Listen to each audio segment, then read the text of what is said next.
Nina huzuni ni fariji, huenda kaniuzi shemeji. Penda kuwa muongozaji, epuka kuwa mbaguaji. Vizuri kuwa mchaguaji kuliko kuwa mchukuaji.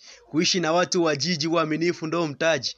Nisaidie mahitaji, kwangu siwe mtambaji. Kwa watu usinijaji, ukawa ni mkosoaji. Usiwe ni mchafuaji, ila kuwa msafishaji.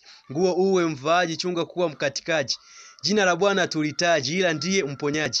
Anayependa uwe ni mwombaji, dhambi ndo mkataaji. Shughuli zote muendeshaji, halafu ndo muumbaji. Na baraka ndiye mtoaji, kwako itang'aa taji. Utakuja kuwa mvunaji, ikiwa tu ni mpandaji. Na Bwana ndiye mpaji wa vingi vyetu vipaji.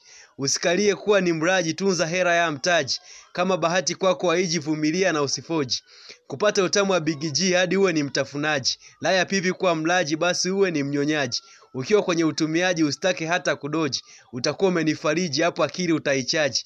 Ni mengi tunayohitaji, ila sasa walalamikaji. Sema ni waongeaji, wala tuko watendaji. Sio hata wahamasishaji, ni wapenzi watazamaji. Hebu kuwa mtoaji kwa watu wenye mahitaji.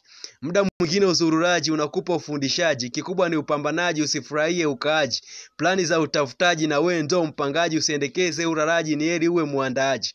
Sisi sote wapitaji, ila usiwe mpotezaji. Haya maisha mchezaji, kazana kuwa mkabaji. Simaanishi uwe mbakaji, ila kuwa mfungaji. Uwe mwaminifu msomaji, achana na uvutaji.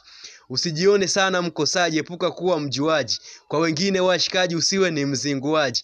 Utabaki kuwa mfamaji, ukiwa ni msingiziaji. Uwe basi mfutiaji, ndipo watu watakuhitaji.